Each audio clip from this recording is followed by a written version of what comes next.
السلام علیکم ورحمۃ اللہ وبرکاتہ۔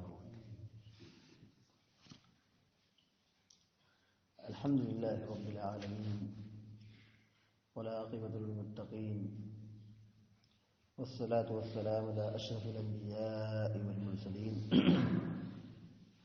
نبینا محمد وعلی آلہ وصحبہ اجمعین ومن تبعهم بإحسان إلى يوم الدین وبعد۔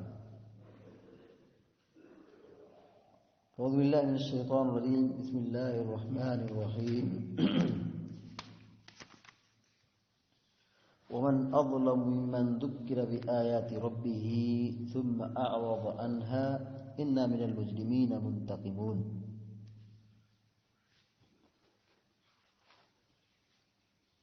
ابھی سورہ سجدہ کی ایک آیت کریمہ تلاوت کی گئی ہے۔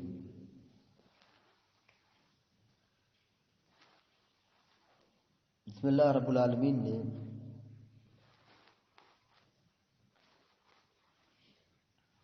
دین کی باتوں کو سن کر نہ عمل کرنے کی مذمت اور اس کی ہولناکی کا تذکرہ بیان فرمایا ہے کہ جو آدمی دین اور شریعت کی باتوں کو جان کر، سن کر، سمجھ کر عمل نہ کرے اور اس کو تسلیم نہ کرے، یہ بہت بڑا مجرم آدمی ہے۔ قرآن کریم میں اللہ رب العالمین نے فرمایا وَمَنْ أَظْلَمُ مِمَّنْ ذُكِّرَ بِآيَاتِ رَبِّهِ ثُمَّ أَعْرَضَ عَنْهَا إِنَّا مِنَ الْمُجْرِمِينَ مُنْتَقِمُونَ، کہ اس سے بڑھ کر ظالم یا اس سے بڑا ظالم کون ہو سکتا ہے جس کے سامنے اس کے رب کی آیتیں پڑھی گئی، اللہ کے نبی علیہ السلام کا فرمان پڑھا گیا، قرآن کریم کی تلاوت کی گئی اور اس کے معنی اور مفہوم کو بتایا گیا۔ ثم اعرض عنها، پھر سننے کے بعد، جاننے کے بعد وہ آدمی اس سے منہ موڑتا ہے، اس سے اعراض کرتا ہے، دین اور شریعت کی باتوں کی مخالفت کرتا ہے۔ اللہ رب العالمین کہتا ہے انا من المجرمین منتقمون، تو ہم ایسے مجرموں کا اچھا انتقام لینے والے ہیں۔ یعنی یہ دنیا میں جو دین اور شریعت کی مخالفت کر رہے ہیں، جان بوجھ کر حق کو چھپا رہے ہیں اور حق کو سن لینے کے بعد اس سے بے اتنائی برت رہے ہیں،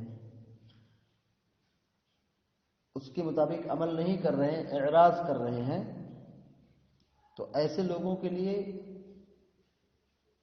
اللہ رب العالمین انتقام لینے کے لیے تیار ہے۔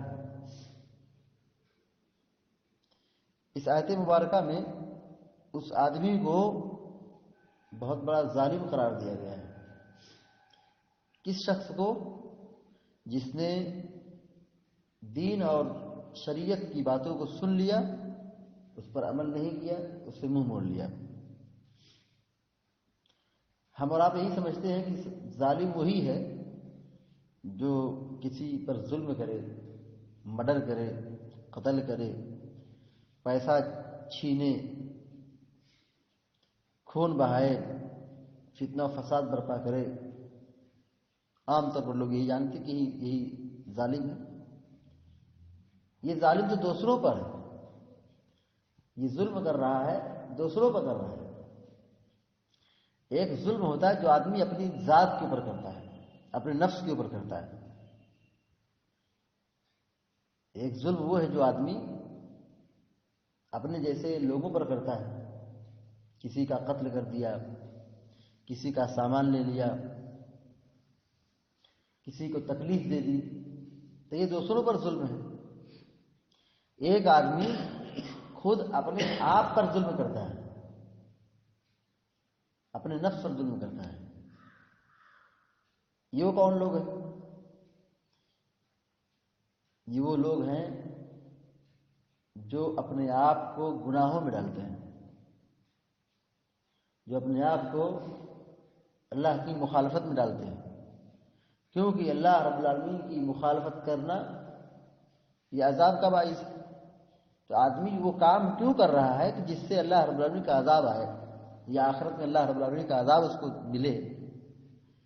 اسی لیے قرآن کریم نے ایک بہت بہترین تعبیر پیش کی، کہا کہ اس سے بڑا ظالم کون ہو سکتا ہے جس کے سامنے قرآن کریم کی آیتیں تلاوت کی گئی، پھر اس نے سن کر کے اس سے منہ موڑ لیا، اس نے دین جانا، اللہ کا فرمان سنا، نبی صلی اللہ علیہ وسلم کی سنت کو سیکھا، مگر سیکھ لینے کے بعد، سمجھ لینے کے بعد، سن لینے کے بعد اب اس کی ذمہ داری کہ اس پر عمل کرے، مگر اس پر عمل نہیں کرتا ہے، جان بوجھ کر کے دین اور شریعت کی مخالفت کرتا ہے، تو ایسے شخص کو ظالم قرار دیا گیا ہے۔ تو ظالم صرف وہی نہیں ہے جو آدمی دنیا میں خون خرابہ کرے، دنیا میں اللہ کی نگاہ میں ایک ظالم وہ بھی ہے جو آدمی اپنے آپ کو جہنم میں ڈالتا ہے، جو آدمی اپنے آپ کو عذاب میں جھونکتا ہے، جو آدمی اللہ رب العالمین کے قانون شریعت کی مخالفت کرتا ہے۔ اس لیے ہم سب کی ذمہ داری بنتی ہے کہ ہم کسی بھی طرح نہ ظلم ڈھائیں کسی پر، نہ اپنے آپ پر ظلم ڈھائیں، بلکہ اپنے آپ کو ہر قسم کی مصیبت سے، پریشانی سے بچانے کی کوشش کریں۔ اپنے آپ کو ہلاکت سے بچانا یہ بھی ایک ہوشیاری ہے، اور یہ بھی ہمارے ایمان کی ایک تعلیم ہے۔ اللہ رب العالمین سے دعا ہے کہ اللہ تعالیٰ ہم سب کو علم و عمل کی توفیق عطا فرمائے، اور ہم سب کو ہر قسم کے مفاسد سے، ہر قسم کے شر اور فتنے سے حفاظت فرمائے، آمین یا رب العالمین۔